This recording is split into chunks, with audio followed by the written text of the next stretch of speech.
Hello everyone, this is Stephanie, your CSA coach, and it is week 9A of our 2026 CSA season. I'm back from vacation, so we're back to our regularly scheduled live on Tuesday. The only announcement is that our Blooming Glen Farm party is this coming Saturday. I believe it's 3 to 7 p.m.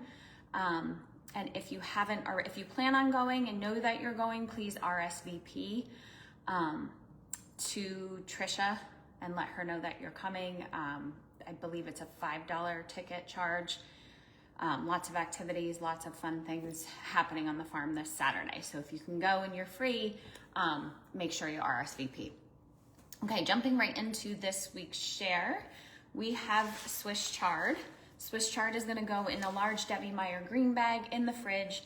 Once you're ready to use it, the entire thing can be used. Typically it is sauteed. It can be eaten raw, but it's most often used as a side green. It pairs really well with eggs. You can do green cubes. So if you have a lot of greens, leafy greens left over from previous weeks, you might want to make a batch of green cubes, which can be used in smoothies, sauces, chilies, things like that. So it's a way to preserve a lot of the produce. But most often it's a quick saute with like onion and garlic and then served as a side. That's how we usually use it. Pretty sure I'm gonna focus on this Swiss chard for the recipe this week. So I have a couple different ideas of what to do with it. I know there's a recipe on the website for pickled Swiss chard stems. And then you can always use the green recipe, the quick sauteed greens recipe, or the PDF for sauteed greens to cook your Swiss chard. So that's Swiss chard, stored in the fridge. We also have beets. Very first thing we're gonna do with beets is get those greens off. The greens get stored in a separate bag. You can saute those with your Swiss chard. You can throw them into your veggie scrap bag and use them for veggie broth later in the season. You can definitely use them in the green cubes. So lots of ways to use the beet greens. The bottoms, they can be eaten raw. They're stored separately in the fridge. So store them in like a Ziploc bag or a small Debbie Meyer green bag in the fridge.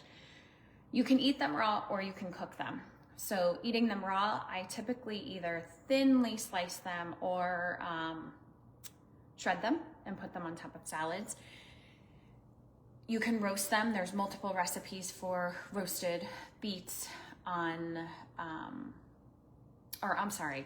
pickled beets is what I'm thinking of. There's 2 different recipes for pickled beets on the website. You can roast them. You can also grill them. So you can put them in like a foil packet and throw them on the grill. So lots of ways to use the beets. We have sweet onions. These are not cured. They don't have the papery outer covering, so we are storing them in the fridge. Throw them in a Debbie Meyer green bag. The entire thing can be used. So your tops are kind of like a scallion, a little bit stronger, but can be used as garnishes, can be used in stir fries, can be used in salad dressings, throw them on salads. Don't throw them away. If you're not going to use them, take those off and throw them in your veggie scrap bag. They're a great addition to sauces, to soups. You can also freeze them. So you can chop them up and freeze them like that, or you can freeze them whole and use them later in the season. The bulbs, the bottoms, they're sweet onions, so you're gonna use them just like you would any other onion. They're just obviously more sweet. So they have a different flavor, but they pair really well with our tomatoes. They're also gonna go really well thinly sliced on salads. You can do a bruschetta. So I know there's a bruschetta recipe on our website. What else do we have going on? You could roast them. You could do a big sheet pan roasted vegetable platter. You can use the foil. I don't know what I called them, but like a grilled foil packet. So our potatoes, our onions, our zucchini, our eggplant can all be put in those. These might be showcased in the recipe that I'm gonna do this week. So stay tuned for that. But the whole thing stored in the fridge. And you can leave them just like that. Summer squash. So we've been getting a lot of summer squash stored in the crisper drawer of our fridge. You can eat them raw, so they can be thrown on top of salads. You can thinly slice them and garnish your salad with them. You can chop them up and grill them. You can do a roasted sheet pan meal. You can do a stir fry, so lots of great stir fry vegetables this week. There was a recipe for, gosh, I was away, so I don't remember what I called it, but it was a dip with sauteed summer squash on the top with like a ricotta, and it worked really well with like a sourdough bread. That's really delicious. If you haven't tried that recipe, that was posted last week. I know I have like pickled summer squash ribbons. I think I have a summer squash relish. Lots and lots of ideas on the website if you're looking for something different. Also amazing to bake with. So if I have extra summer squash and I'm not using it and I know I'm getting more like the following week, I will shred them, measure it out, throw them in a Ziploc bag, like do 1 cup or 2 cup increments, and then freeze that shredded summer squash. And that's amazing in any baked goods. It adds a lot of moisture to your baked goods, so it's really good for like zucchini breads, muffins, even cakes. So that is our summer squash. We have eggplant. So eggplant doesn't like moisture. You need to put it in the fridge, but instead of putting it in plastic, which traps that moisture, wrap it in a paper towel, and then that'll absorb the moisture. It will just go bad really quick if it gets moist in the fridge. Eggplant can be used in your roasted sheet pan meals. It can be used in stir fries. It can be grilled. There's an eggplant dip. I believe it's a roasted eggplant dip on the website. There's also like some sort of eggplant boat that I've done in the past. Eggplant is really good in, like, I love adding it to the roasted sheet pan meals, or sheet pan veggies. So that works really well. I know I've done some other things with eggplant too. Oh, I love doing eggplant parm. So these are nice and tiny, but that does not matter. You can, like, I'll often take it, dip it in egg, dip it in, I use a gluten-free breadcrumb, fry it or bake it, and then put those in a Ziploc bag and I freeze them. And then once I have a lot of them, I'll make like an eggplant parm or just eggplant and fresh tomato sauce. It works really well with that. That's our eggplant. We have new potatoes. Our new potatoes have a light outer covering, but like some of them, you can see that the outer skin is like very thin and tends to peel. They're typically stored in the fridge. You want to use them within a week or two. Ideally, they're not for long-term storage because they are new potatoes. Anything that's described as new or fresh means it's not cured and not meant for long-term storage.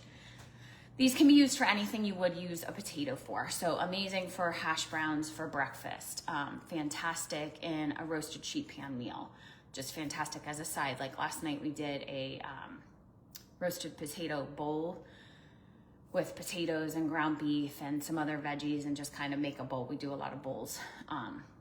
So these would be a great base for a bowl. You could do mashed potatoes. There's fantastic recipe for, it's a potato, and I know it has potatoes and zucchini in it. I know it's been linked in the email every week. It's really delicious, so try that. There's also, I believe I have like a potato and summer squash bite. That's really good. So those are fun ways where you can kind of hide the squash in, especially those bites. If you have kids that don't like the summer squash, you can hide it and mask it with the potato. Potato crusted quiche, I know that's somewhere on the website. But super easy to use these guys. Pairs really well with a lot of the things that we have. Okay, I believe it's the first week for our tomatoes. I wasn't here last week, but I don't think we got them last week. Such a treat when we get the first tomatoes, and we'll be seeing them for several weeks coming. Tomatoes are amazing, just eaten just like this, sliced up with a little sea salt on them. They are stored on the counter. They're best served or stored at room temperature. You can use them in salads. You can just make a tomato salad. You can use them on top of our mixed greens. You can use them and make a tomato sandwich. You can do a grilled cheese with tomato on them, or any other sandwich. Add tomato. Great with burgers. Great chopped up, and you can make a pico de gallo. Like I mentioned earlier, you could do a bruschetta. That recipe I know is on the website. You can make a roasted tomato sauce. That's on the website as well. So all great ideas for our tomatoes. I love tomatoes. They're one of my favorites. A couple more items we have. Our salad mix. Salad mix is stored just like this in the fridge. Once you're ready to use it, fill a big bowl of water or fill your sink with water, throw it in, mix it around, get it nice and clean, and then throw it into your salad spinner, spin it, get it dry, and then just lightly dress it or make it a larger salad and add lots of different veggies to it. We have parsley. Parsley is stored just like this. So I took the rubber band off, took a small glass of water and put it in the water, and I will put this in the fridge. It does like to be cool, so we keep it in the fridge. If you have a herb saver, you could put it in the herb saver. I don't have one, so this is the way I store it. Parsley is fantastic in sauces. It's great for like a chimichurri. It's really good in smoothies. If you're making the green cubes, like I mentioned earlier, it's fantastic in green cubes. Has a lot of health benefits, so it's really good in smoothies. It also can be used as a garnish. We got to pick shishito peppers, which I believe is a surprise. I don't think that was on our email yesterday. Super easy picking. You can probably pick your whole container. So we used the green containers. Using 1 or 2 plants, they're really easy to pick. So you're gonna pick them and you're gonna store them. I threw them into this plastic container. I'm gonna put the lid on and store them in the fridge. You can store them in a Ziploc bag or a Debbie Meyer green bag as well. This is what a shishito pepper looks like. There's all different ratios, but typically they are mild peppers. We've read, depending on the plant variety or what the plants are like this year, 1 in 10 or 1 in 5 tend to be spicy. So it's always fun when we cook these because we see who gets the spicy one. They're not overly spicy like a jalapeno, but they are a little bit spicier than, at least I think, than your regular peppers. These are fantastic blistered. There is a blistered shishito pepper. There's pickled shishito peppers. I think there was a third recipe I did in that same week. I know these are really good in stir fries, and typically I leave them just like this, whole. And then once I eat them, you can eat the whole thing and you just pull off the stem. You can grill them, so you can put them on a skewer and grill them. I would recommend using skewers because they'll fall through the grates, but lots of ways to use them. You can also throw them on top of salads. But I most often cook these guys. They're really good blistered. Last but not least, we have garlic. This is fresh garlic. So although it does have the skin on the outside, it is not dry. It's fresh, straight from the ground. So you can store this in the fridge. It doesn't get stored in a cool, dry place. And the entire thing can be used. So when we pull them off and we get the cloves, you can use the cloves just like you would any other garlic, but you can also use the skin. And there's a great recipe on the website for, I think it's called like a fresh garlic spread. That's really good. You could do roasted garlic paired with our tomatoes for a bruschetta or for sauces, roasted sheet pan meal. So lots of ways to use our garlic, but stored in the fridge, and don't forget to use those, the skin as well. You don't have to throw the skin out. I believe that's it for this week. Any questions, make sure you post them to our Facebook group, tag me so that I make sure I see it. A lot of things get lost in the shuffle of Facebook these days. And I will be back again next week at 3 p.m. Thanks.